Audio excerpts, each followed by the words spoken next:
बिस्मिल्लाहिर्रहमानिर्रहीम। आज 25 मार्च 2026 है। ईद के बाद शोरूम जब ओपन हुए हैं, ये भाई ने हमसे किस्तों पे रक्षा लिया है रोडपिस कंपनी का रफ्तार मॉडल। याद रहे कि हम सिर्फ लाहौर में किस्तों पे देते हैं, लाहौर के बाहर किस्तों पे रक्षा नहीं देते। ये जो डबल एक्सल मॉडल रफ्तार मॉडल जो है, इसका कम से कम 2.5 लाख रुपये एडवांस होता है, और जो 150 सीसी रक्षा होता है उसका कम से कम 2 लाख रुपये एडवांस होता है। इससे कम एडवांस पे नहीं देते। लाहौर से बाहर से अगर आप रब्ता करें तो अपने इलाके से ही रब्ता करें। ये भाई ने हमसे लिया है रफ्तार मॉडल। इसमें खासियत इसकी ये है कि इसको आगे से ऑटो वाली शेप दी गई है, पीछे से लोडर है। खासतौर पर आप कैंट में डिफेंस में इसको लेके जा सकते हैं, और उसको लोडर वाला नंबर भी लगता है।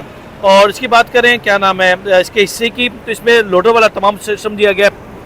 512 के टायर दिए गए, लोडर वाला शाक दिया गया है, 7 फीट इसकी बॉडी है। और भाई से पूछे, भाई आप कहाँ रहते हैं? लाहौर। लाहौर। और ये रक्षा क्यों लिया, कोई और रक्षा क्यों नहीं लिया आपने? ये रक्षा अच्छा लगा मुझे। अच्छा, क्या चीज़ इसमें अच्छी लगी आपको? इसकी पावर अच्छी है। अच्छा, इसमें खास तौर पे जो इंजन लगाया गया है वो जोंगशो का वाइट इंजन लगाया है, जो रोडपिस का ब्लू कलर का लोडर होता है जिसमें वाइट कलर का इंजन लगा होता है, वही सेम इंजन इसके अंदर लगाया गया है। सामने से डबल लाइट ली गई है, पावर गियर इसमें लगाया गया है। 40 से 50 मन तक इसमें वजन उठाना चाहें तो आप आसानी के साथ इस पर वजन उठा सकते हैं। याद रहे कि रोडपिस कंपनी ने, तेज़ रफ्तार कंपनी ने, लालदीन कंपनी ने अपने रेट बढ़ा दिए हैं।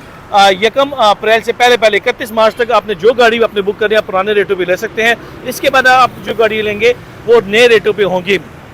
तो कोशिश करें 1 अप्रैल से पहले 31 मार्च तक आपने अपनी गाड़ी आके ले जाएं, ताकि आपको पुराने रेटों पे गाड़ी मिल सके। मज़ीद मालूमात के लिए हनीफ ऑटोज़ 107 पे आ सकते हैं। हमारा व्हाट्सअप नंबर है 0342 12 12 412। जज़ाकल्लाह।